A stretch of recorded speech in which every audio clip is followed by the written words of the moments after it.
Olá! Começando mais um PET Reforço. Vamos revisar sobre o licenciamento ambiental e sistemas hidráulicos e sanitários. Vou falar sobre a outorga. Antes de classificá-la, vou trazer um pouco sobre a captação da água em Minas Gerais. Para ela ocorrer, deve ser escolhido um manancial com qualidade e quantidade de água suficiente para uso determinado. Para isso, além da análise da qualidade de água, é preciso entender o balanço hídrico da bacia, bem como os usos ajusante e amontante do ponto de captação, de forma a não comprometer o uso múltiplo da água e a vazão residual ajusante. A outorga, ela vem como forma de regulamentar isso, sendo classificada como instrumento legal que assegura o direito de utilizar os recursos hídricos e é operacionalizada pelo IGAM. Então, nesse vídeo, vamos falar sobre a nova regulamentação do processo de outorga, bem como sobre os usos insignificantes para o estado de Minas Gerais. Na regulamentação, há o Decreto 47705 de setembro de 2019. Ele estabelece os modos de uso sujeitos à outorga de uso pelo poder público, a qual se efetivará pelo ato do IGAM.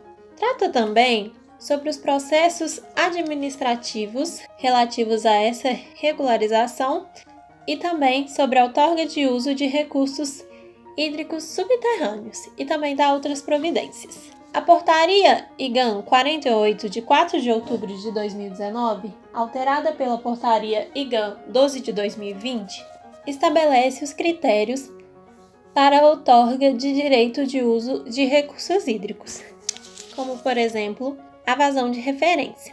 Essa vazão de referência, em Minas Gerais, utiliza a Q710, que é a vazão mínima de 7 dias consecutivos em um período de 10 anos de retorno. Para o cálculo dessa vazão, é necessário ter dados confiáveis, como por exemplo do Hidrolab.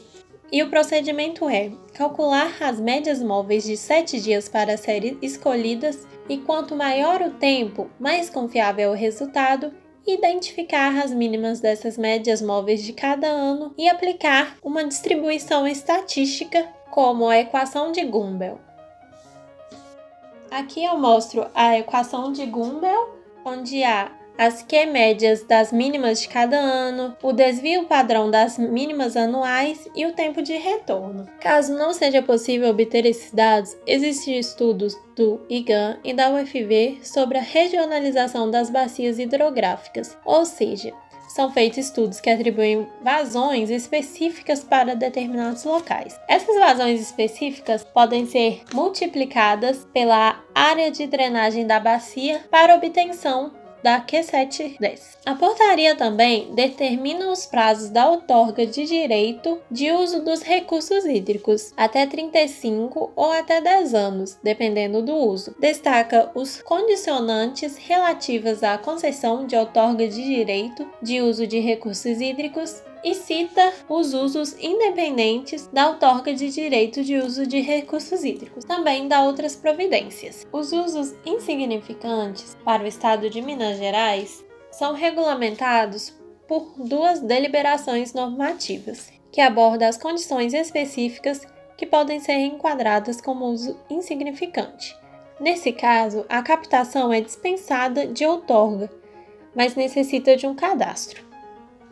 Há a deliberação normativa CERH, Minas Gerais, 9 de 16 de junho de 2004, a qual define os usos insignificantes para circunstâncias hidrográficas no estado de Minas Gerais, e a deliberação normativa CERH 34 de 16 de agosto de 2010, a qual define os usos insignificantes de poços tubulares localizados nas unidades de planejamento e gestão de recursos hídricos que menciona e dá outras providências.